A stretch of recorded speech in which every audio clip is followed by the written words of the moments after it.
All right, welcome in everyone. I see people trickling in. Welcome into our first edition for May of the AI Circle, brought to you by the iFlip team.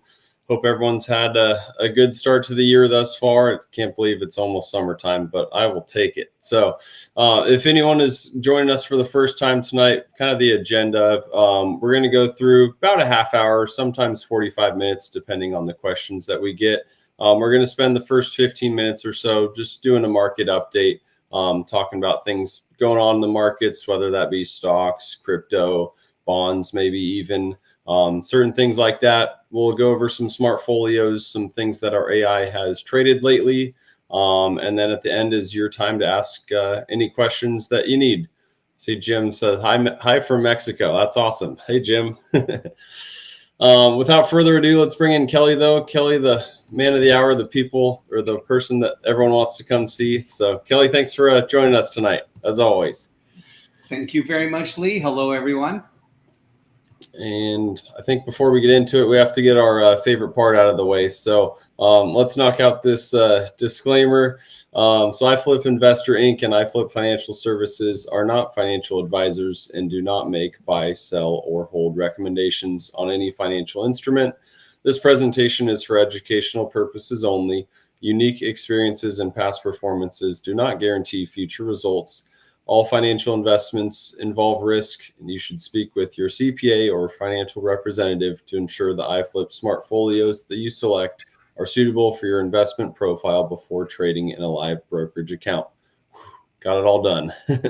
And I briefly discussed it, but here's kind of our agenda. If you're more of a visual person, maybe you're watching on your computer, we'll start with the market update, go over the recent trades that have happened, which, spoiler alert, has not been much. Q&A, and then as always, that Q&A is your gateway towards potentially being our winner tonight and getting the Amazon gift card giveaway. So Kelly, without further ado, I'll turn it over to you. I'll get your screen share up here and let you take it away.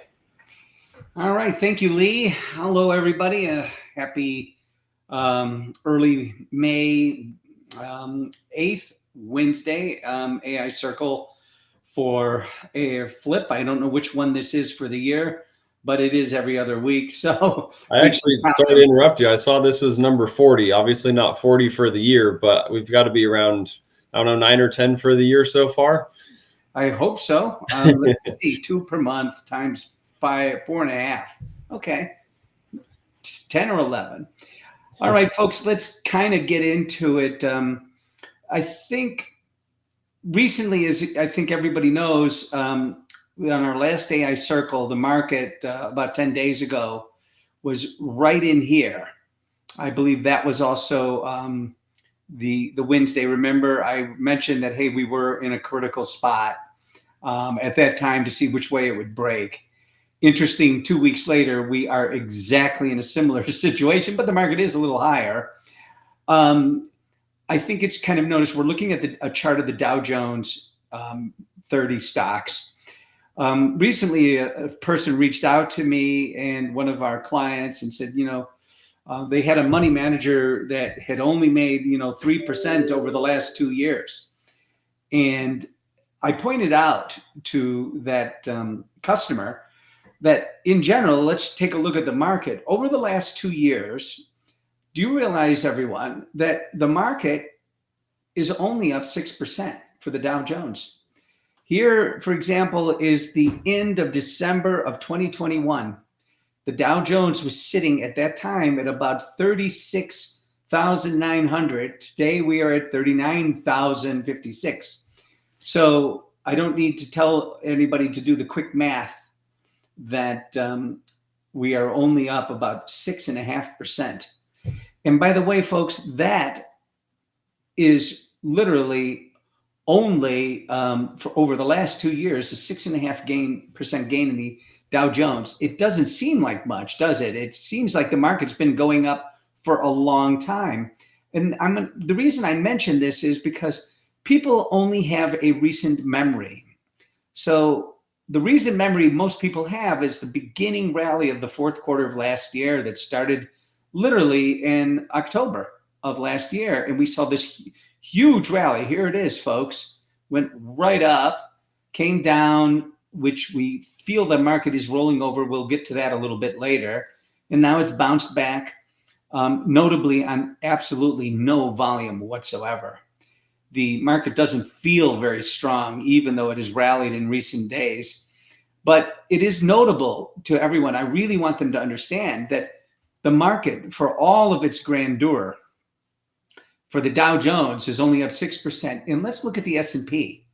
The S&P, which is the broader market, is the real evidence of where the stock market is going. Same 2 years ago, the beginning of January 1st of 2022, the market was at 48,000 or 4,800. And until recently, it was at 5,000. So we have moved up. But guess what? We're only up 300 points on 4,800 points. So guess what? That's only up 8%. So over a 2-year period, the stock market generally, we all like to think the S&P gets about 10% a year over time. But it hasn't been over the last 2 years. That 10% occurred actually over just literally the last 4 to 6 months. That's all. That's where the rally has occurred. And if we didn't have that, the market was lower over the last 2 years. So it is really important to know, where is the market with perspective of previous highs in the market? So over time, as we know, the market does advance, but it takes so much time. And from the COVID lows, yes, we have more than doubled on the S&P over the last 4 years. However, over the last 2 years, we're barely up. So we had this enormous rally when literally almost $9 trillion has come into the market since the COVID lows.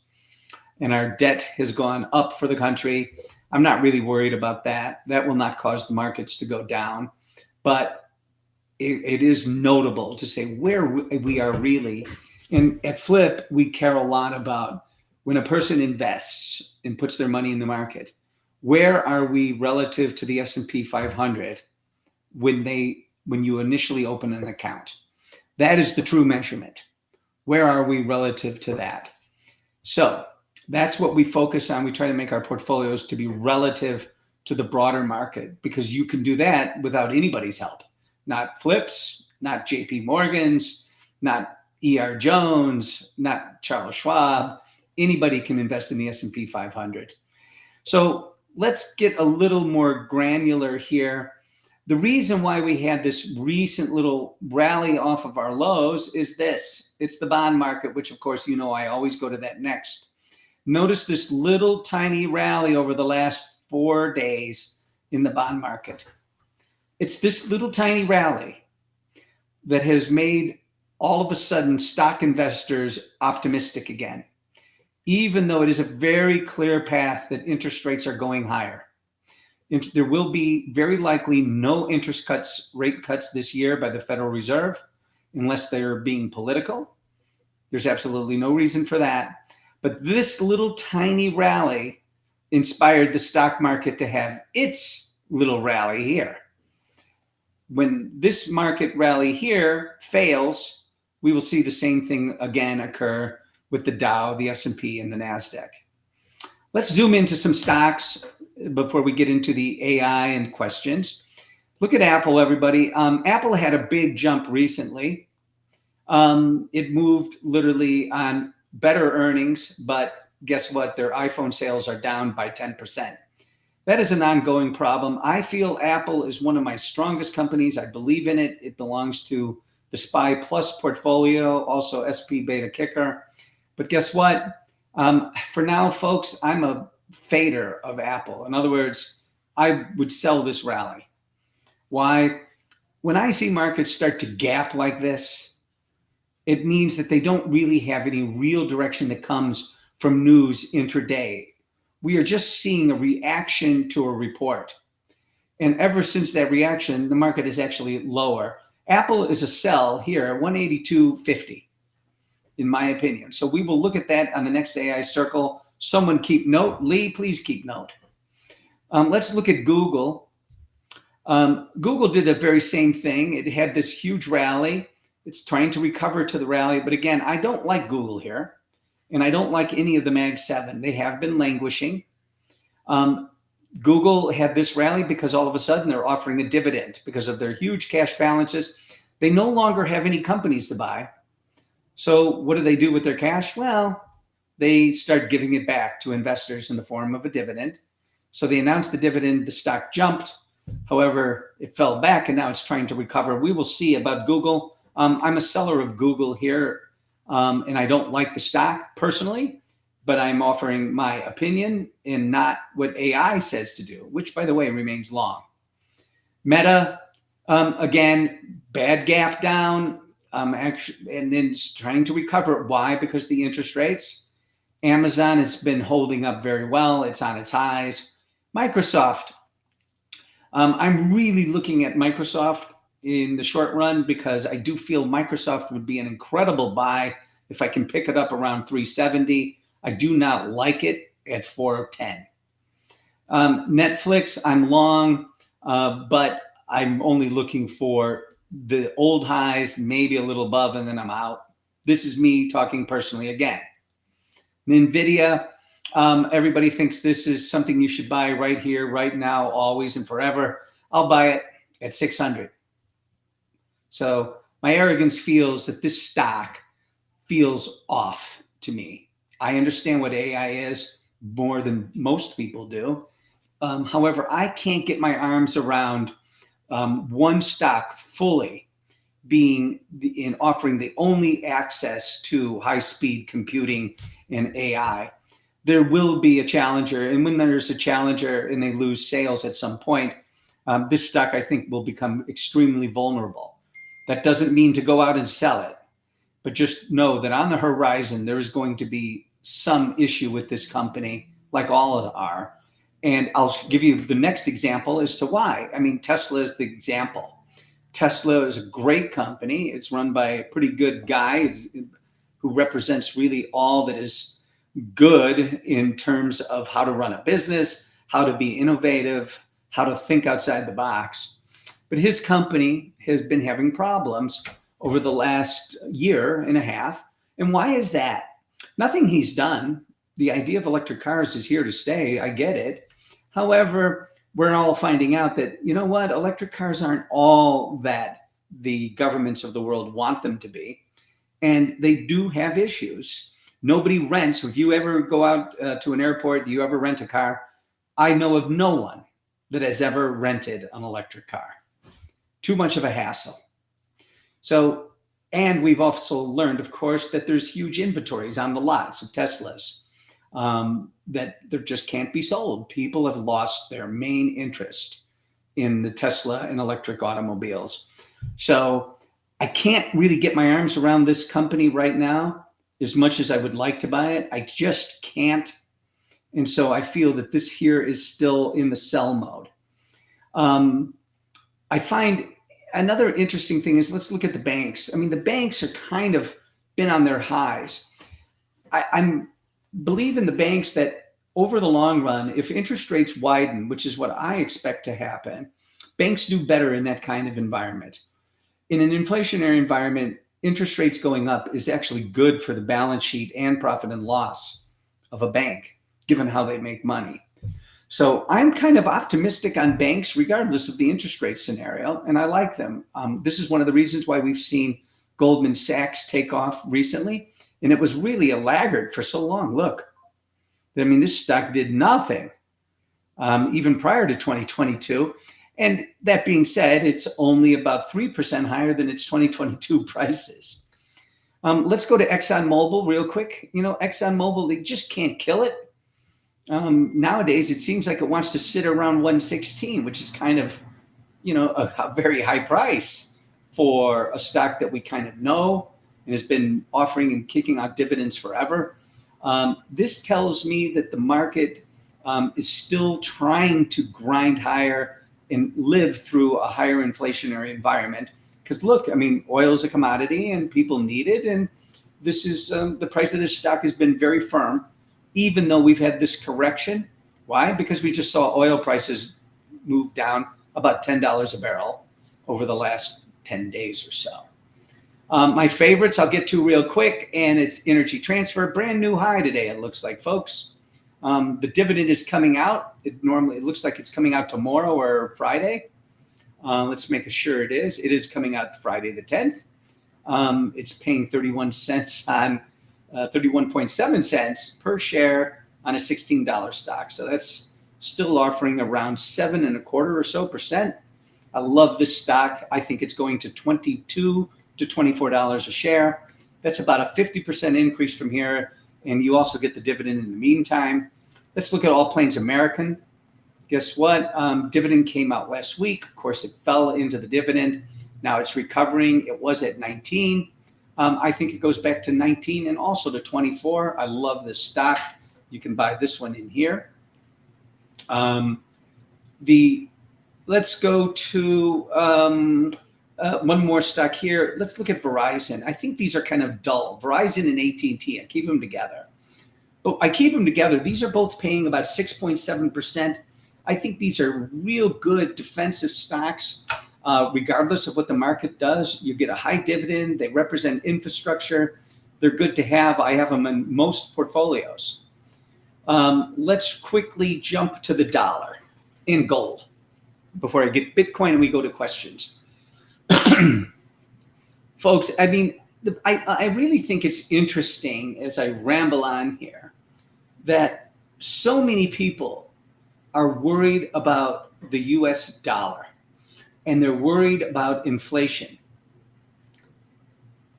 We hear that all the time. So if you're worried about the dollar, you would think to go buy gold. So if I just put in the symbol for gold or just use GLD as my proxy, it's a gold trust. Here it sits, and it essentially is a proxy for the price of gold, $213 a share, like we're $2,130 per ounce of gold. It's designed kind of that way. But most people are doing this because they're afraid of what happens to the dollar. Well, let's take a look at the dollar. And I'm looking for someone to help me understand why it appears to be something so many people are afraid of. If I go back as long as I can look here over the last 10 years almost of prices of the dollar, I see the dollar over the last 10 years just getting stronger and stronger. I don't see it getting weaker. I see it stronger. I see it stronger against the euro, especially the Japanese yen. I see it stronger even against the Swiss franc. So I wonder, where is this bearish view coming from for look what's happening to the dollar? I hear this often. And when I point out to say, well, the dollar is closer to its all-time highs than it's been in maybe the last 20 years. So I'm not seeing the problems with the dollar at all. And the reason I don't see them and why people are so, I feel they're nervous, but I feel they're nervous inaccurately. They're nervous because they think the dollar can go down because of all this debt we're creating and the problems in the world. But just remember, as much debt as America has, which is obviously almost 50% greater than it was just 5 years ago, what's going on in Europe and other Western sovereign countries is even worse. Now, if it's worse over there, where's the dollar going to go down against? The euro? The Japanese yen? No, those countries have their own sets of problems. The dollar is actually very strong. And if anything, my bet is the dollar is going to go higher, not lower. So I am not a believer that we just buy gold because we're afraid of the dollar. This is something I think people have to get their arms around. We hear all kinds of advertisements and things to say, buy gold, buy Bitcoin, buy these things because the dollar, and look at our country, it's in trouble, the dollar is going to get weaker. But there is no evidence whatsoever towards that. And here is the evidence I could say to refute that.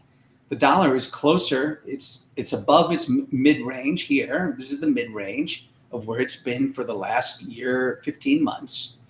And now I look at this, I feel it's closer to the highs, these highs, than lows. We did come off a huge high at the end of 2022. It fell back and now it's in a range. And that's where it's been literally for the last almost 20 months. Over the last 15 months, it's just been in a very solid, tight range. There is no real trouble with the dollar. If that was the case, I would expect this index, the dollar index, to be much, much lower. So I really want that to be in the back of everybody's mind. Another thing everybody should have in the back of their mind is this. If we were to look at worldwide stock markets, what do you think they're doing, folks? Well, here's Germany. It's on its high. Here, another representation of Germany on its high. Look at the Hang Seng. It's actually moved up and it's on more of its recent highs. Also, let's look at the Nikkei, closer to its highs. Let's look at where is the French index? Right here. Is this the French index? Yep, that's it. The CAC 40. Oh my gosh, it's just off its highs, just like the US. Well, the reason why worldwide stock markets are still closer to their highs is because, again, all countries printed dollars. In other words, they issued debt, and that debt turned into money that they put in literally directly into the pockets of people all around the world to help them go through COVID. But that money is still the rest of a hangover from huge spending by all governments literally around the world to manage COVID. That is why the stock market's on its highs. And that's, by the way, also why the bond markets around the world, especially the US, are moving lower. In other words, the interest rates are going up around the world. Again, this is a very unique situation. Again, we've had an inverted yield curve for over a year and a half. These are things I've never seen in my life. But the one thing I can tell you is, in aggregate, it doesn't look like anything too new. It seems like I've seen the movie played before with really a few twists and variations. Final thing to talk about, Lee, before we move in to the Q&A session is let's take a quick look directly at Bitcoin by going to cryptocurrencies. As we all know, Bitcoin has moved off of its highs. We made the new highs around 73,000 on Bitcoin, and we've now reached out and we are now creating kind of a series of lower highs and a little bit lower lows.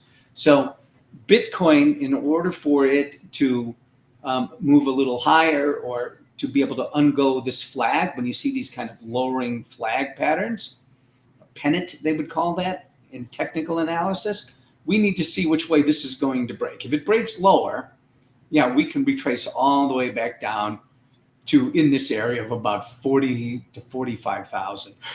If it breaks higher, we will go up and make new highs above 80 towards 100,000 is what I would expect. I have called in previous AI Circle sessions that I think we could be somewhere in this time of summer 100,000. That scenario, of course, wanes as long as we see what's going on in the market like this. This pattern is not conducive to what I would like to see happen. But again, I can forecast, but that doesn't mean I bet that way. So finally, AI portion here.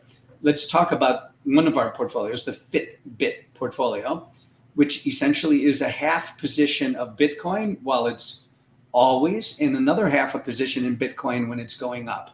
So as everybody knows, we're going to try to play the momentum of Fitbit, which means that we're going to always be fully long, 100% long, if we see momentum in this market. Right now, it's very clear we have no momentum. It's actually waning, but momentum looks something like this over here, where you have these huge explosive days, just these huge explosive days. And when you have these things, we want to be in it because the money is made in this area here. And any fallback is what we want to be out on. right now, it would take us for the Fitbit portfolio to go long. We're going to have to rally to close to the old highs before we would even look at that market to go long. It needs to prove momentum. So that is something that is really important to note. And finally, I guess I can end with this, that at the end of the day, most of our portfolios have pulled off 2, 3, and many as 4 positions inside the balanced portfolio. I've noticed that maybe 2 positions in the aggressive portfolio. So that means that the AI is actually starting to notice that some components are rolling over in the market. And we can kind of see them if we look at certain stocks. They are things, I'll give you an example of here.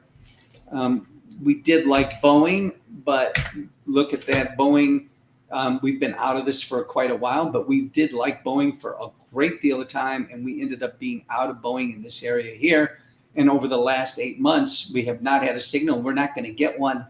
This is a company that's in problems, and we all know it.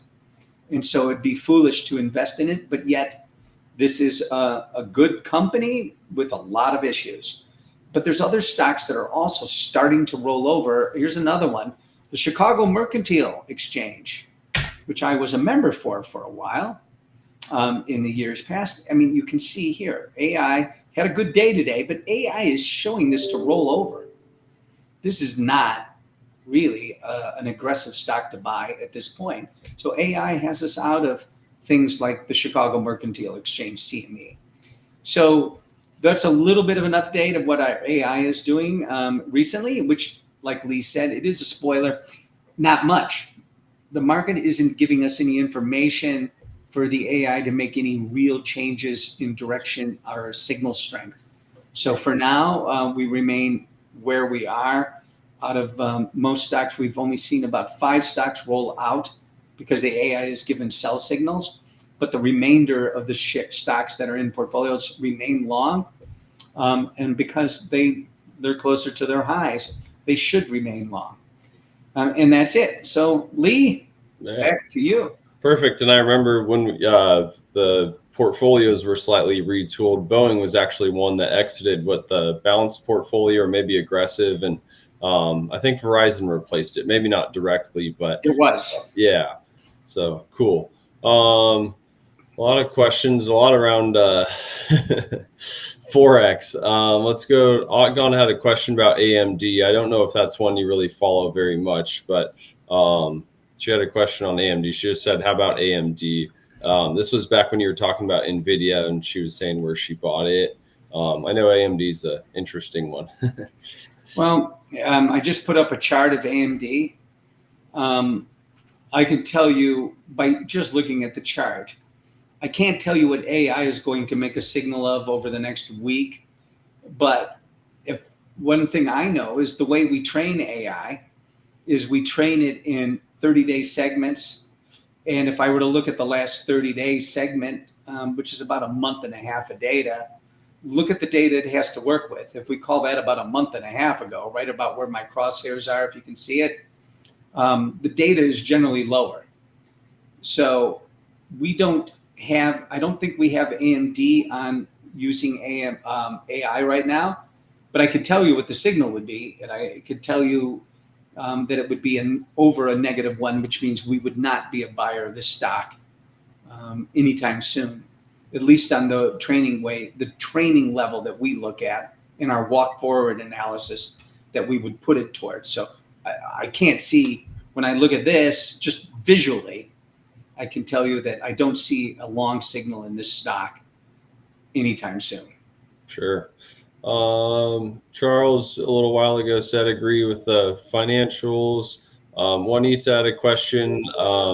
Says, when people say AI managed, are they all using the same program? The short answer would be yes. So what we do as iFlip, we actually have something called smart folios that, and this was a lot of the stuff that Kelly was talking about. Basically, they're portfolios that are built by Kelly and the AI, and we actually use our AI to manage them, to really manage the risk and make sure some of these charts we've seen, there have been some pretty catastrophic valleys. We want to make sure we're not invested during those times. So the short answer would be yes, Juanita. Jim, the dollar's lost about 90% of its purchasing power over the last 100 years. Yeah, that was, I'm going to take your screen share away unless you need it, Kelly. No, I don't. Show something, go ahead. Well, I mean, I read the rest of that question, because again, the dollar has lost its purchasing power over the last 90 years. And that is due to all currencies have also lost the same purchasing value over the last period of time, maybe even more. And this is one of those, why I mentioned the dollar earlier in our week earlier in this episode of AI Circle, is that it will always be the case, and that is always the case historically with any currency. Why? Because as populations grow, more currency has to go into the system, and if there's more people and therefore more currency, obviously the value of the currency is going to go down, right? So we have to have context when we have a statement like, well, over the last 90 years, the currency, the value of a dollar has gone down. Yes, that's true. And so is the value of a pound. And so is the value of a Deutsche Mark, which was previous to a euro dollar, which is the same thing is true of the Japanese yen. Right. All currencies depreciate, just like an automobile. Yep. They can, and both can be true, right? You can lose purchasing power, but the dollar can still be strong comparatively to other countries. Correct. Good stuff. Another one from Jim. Do you need to take into consideration the dollar being the reserve currency of the world seems to be losing ground on the BRICS? That one, that's a statement I can definitely agree with. That is the real problem of our ages. That is more of a Q&A Larry King interview type of thing. And I had one just last night with a group in Australia regarding this exact same issue.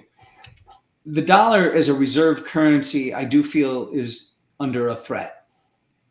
And that is a threat because the country as a whole over the last, at least in my lifetime, this is the weakest I've seen the United States of America internationally since, again, my experience takes me back to Jimmy Carter. Anybody that's old enough will remember the Iranian hostages. Remember that? That was Jimmy Carter. America was weak. America gained strength in the 1980s, and then America began to increase its value of its strength. However, the political environment in the United States since the turn of the century, I think, has been very negative. And as a result, because of our democracy, I think actually it does threaten the reserve currency function of our country. And if you remember, why is it a reserve currency in many ways? The main thing that makes it so, I feel, is the oil market is pegged to the dollar. Worldwide, countries buy energy using a US dollar. They don't do it with a euro. They don't do it with the Chinese yuan. So they do it with a US dollar. And the dollar may still be relatively strong in terms of its price versus other currencies. But keep in mind, America has so much of its own energy. It kind of makes sense for the rest of the world to look at maybe another way to evaluate oil, where it is not tied to the United States of America. So if I'm China, I'm Russia, or even at some level, if I'm Europe, I'm not really liking that, because what that does is it puts the US in a very superior position to control all kinds of things, including interest rates around the world, its own currency to a greater extent, just through the price of oil. So I feel that is, by the way, the biggest threat to the country, not just the dollar, to the country itself. Great points. A lot into this. We're getting really into that requires a lot more conversation. Yeah, certainly. Joanna, I think we actually just met last Friday. Kelly, just off the top of your head, I know we're just under halfway through the year. I know, like, for instance, red oil has been doing amazing for me thus far this year. Balance has been great as well. Off the top of your head, do you know the numbers for the 3 core strategies? Off the top of my head, for year to date, geez, folks, you're going to have to forgive me. I know that we should be. I think. I can tell you the balanced, which is one I looked at the other day. I thought that one was up around 12% year to date. The aggressive, something marginally less. The conservative, less than that, which is the way I would expect. Sure. The balanced portfolio, for some reason, not for some reason, I know why. The balanced portfolio is done pretty well because of its mix. The aggressive portfolio is a tighter mix, but there's a lot of components of the Mag 7, and the Mag 7 have definitely rolled over the last month. So I don't keep track of the individual numbers as close to be able to do that. Give you a quick answer on that. It's mostly because I'm buried in trying to always make the machine learning be broader in its scope. Sure. And forgive me for that. Yeah, no problem. And not to dodge the question either, but just a good correlation. I understand where the question's coming from. She's just learning about us, wants to see how things are going. But at the same time, Kelly, you always make the point of, one, starting point really matters, and two, we're looking at a wider window, I guess you could say, or a longer time frame. Like, we want to manage the risk over time and make sure that, quite frankly, I say it in a dumb way, but that the money's working for you when the math says that it should, quite frankly. So there might be windows where you might not see much delta compared to the market, and then something might happen and you might be very thankful that you're in cash. Right. And by the way, that is year to date, not year to date annualized. But going back to that question, I think another thing to note, whenever you go and you say, okay, let's go with Flip, or let's go with my ER Jones, or let's do it myself. The only way, everybody should always make a benchmark for themselves. So the benchmark for a Flip is the S&P 500. So if you opened up an account with Flip today, May 8th, you would measure, where's the S&P on May 8th? And then a year from now, or 6 months from now, or 3 years from now, you'd say, well, the S&P did, was up 20%. What did Flip do? Oh, Flip, you should hope, is up the same 20 or better. The other thing you would ask is, over the last 2 years, when I started at Flip, the market went down 20%, and the market went up 40%, and now I'm up basically 20%. And so therefore I had 20% of gain, but I had to go through 20% of pain. And so if I divide those numbers, what do I get? 1. But if 20 divided by 20% gain divided by pain, folks, that's the thing you care about. So again, I always emphasize this. Yes, measure Flip by the performance against the S&P. That's number 1. And then also measure Flip, or anybody. It's not just Flip. Measure against, what was your drawdown while you were there? In other words, what was the worst thing that happened to you during your experience with your broker? So if Flip is where you have your money, you should say, well, what was the worst thing, where was the worst amount of money I lost while I was at Flip? Oh, it looks like I was down, 10%, right over there. Like between January and March, I was down 10%. So that's your pain. And that's a number you want to keep track of as well. Flip also is trying to reduce the pain, but still give you the gain. So it's really important to note that. Always note where you start something. Where was the S&P? Yep, perfect.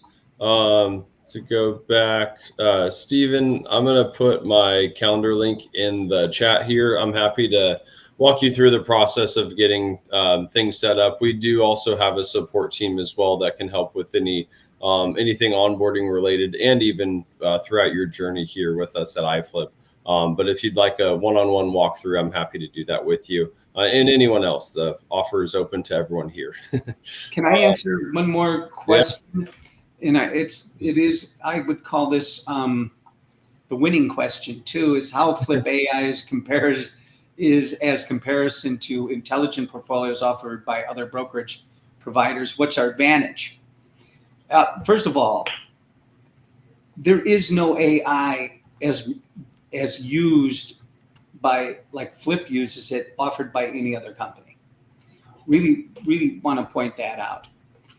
For example, Charles Schwab offers something called intelligent portfolios. They are not using machine learning. They are not training symbols to be able to move in and out of the market to manage the risk on a symbol by symbol basis. So if you have a portfolio of 10 things and say there was just 10 symbols, our AI is actually trained every symbol in that portfolio, and it will also make trades in every one of those symbols based on what the AI predicts the market to do. At other companies, they use the word intelligent, or they might use the word AI, but it is almost every time associated with the way you sign up for your account. I'll give you the perfect example and then I'll end on that. But this is really critical, and that's why this is the winning question. When you open up an account at, say, Charles Schwab, and you choose an intelligent portfolio, that's a perfect example. What is end up happening is you answer a questionnaire about your risk level and your age and the usual questions that should be asked by a risk manager to assess how you want to invest your money. What is best for you? They ask you some questions online. They put those things together. And then what they form is a portfolio based on your risk that includes stocks and maybe some bonds that ends up saying that are all ETFs. There is no symbols. The symbols are just ETFs. And then they give you that and they let you hold that for about a year. And then they ask you those questions again. And then when you answer them, you may have changed something and it'll change your portfolio a little bit. But they are not managing the risk of your portfolio. Their AI is limited, extremely limited. And it's not AI, it's an algorithm. And what they're limited to doing is essentially assembling your portfolio and say, here it is, here's your dinner. In other words, if you're going to get a steak, oh, that sounds good, here's your steak. But in the middle of the year, Flip may say, no, we have to go on a diet and you're going to get falafels. And later in the year, you might get lamb. And later in the year, you might get steak again. In other words, we are maneuvering based on the training of our symbols. We are not just setting up a portfolio and then rebalancing it later. Yeah. So to my knowledge, I am unaware of any company that does exactly what we do, which is manage at the symbol level, the ins and outs of the market, which means we're managing the risk. We're not just using an algorithm or AI, a broad term, to assemble a portfolio and say, here it is, I'll talk to you in a year. It's actively managed by our software. Yeah, that's the big difference. That's what I was going to say. You know, it's rebalancing. I mean, it's basically buy and hold until they, modify the portfolio kind of to what you said. Yes. A lot of places don't have a way to get you out, nor do they want you to. And that also goes against the age-old, basically set it and forget it. You know, the market's going to go up, it'll go down, but you have to keep being invested, which is just not the best way to do it. So I know you picked that as our winner. I didn't want to forget about Jim, who asked something at the start. Jim, I saved this for the end because the short answer is it depends. First off, congratulations on the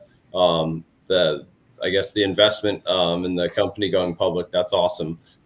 There are too many factors to answer on this call about if you can transfer them over to your brokerage account or not. But I'm happy to visit that with you and just give me some information on it, and I'll see what we can do. So before, and give me 1 second, we had to go right here. So Joe, let's see, where was her question? There was the winner. It's going to cover our faces, but that's okay. So Joanna, congratulations. I'm not sure if this is your first time on here or not, but if it is, you're batting 1,000. You're 1 for 1 on being our winner tonight. So what we have for you is a $25 Amazon gift card. All you have to do is be a user of the platform and use a Smartfolio. I'm not sure if you're fully set up yet, but just let me know. We'll get it all sorted out. How you claim your winnings is just by emailing mailbag@iflipinvest.com. I will also put that here on the screen in 1 second. Just either send us your account number, or if everything's not fully set up yet, just reach out to me. We can work with you. But congratulations on winning, and thank you for the great question. Yeah, thank you. Kelly, any last remarks before we let them go? Anything to expect until we meet next time in a few weeks? We still have the chart up. I will just say to everyone, I'm really looking very closely to see what happens actually literally for the remainder of this week. If the market can jump off to new highs, or we reverse again and move back down. It really doesn't matter. I think we're situated for both scenarios. But as usual, last time I thought it was critical. It did break down. Now we're back. But it rallied back up on the lowering of the bond market, the lowering of the yields. So again, when I come back in 2 weeks, we're going to look back on today and see how the market went. I cannot from here. Our predictors are 50-50 across most symbols, which means I can't predict. I just can't. I got half my predictors are saying long, and the other half are saying stay out. So to me, that's a neutral signal, and I cannot make any kind of opinion about where the market will go between now and the next visit of the AI circle. But we will revisit today. Outside of that, everyone, I want you to have a great 2 weeks, and I'll see you hopefully again in 2 weeks hence. Awesome. And I just did see another, and it's okay, nothing to really answer, but S Booth needs some help on the funding. I will you can either reach out to mailbag@iflipinvest.com or support. We'll get it in front of whoever you need to chat with to get all that set up. The gist of it is the funding is different depending on what account type you have. So not much more, I guess, I can know for certain just on this call, but like Kelly said, thank you all for joining us tonight. Your viewership is always welcomed, and always the great questions that are thought-provoking. And congratulations lastly to Joanna on her winning. And we will see you guys in a couple weeks. The next AI Circle is, I believe, the 22nd. Let's see. Yep. May 22nd, normal time. We will see you guys then. Thanks as always for joining.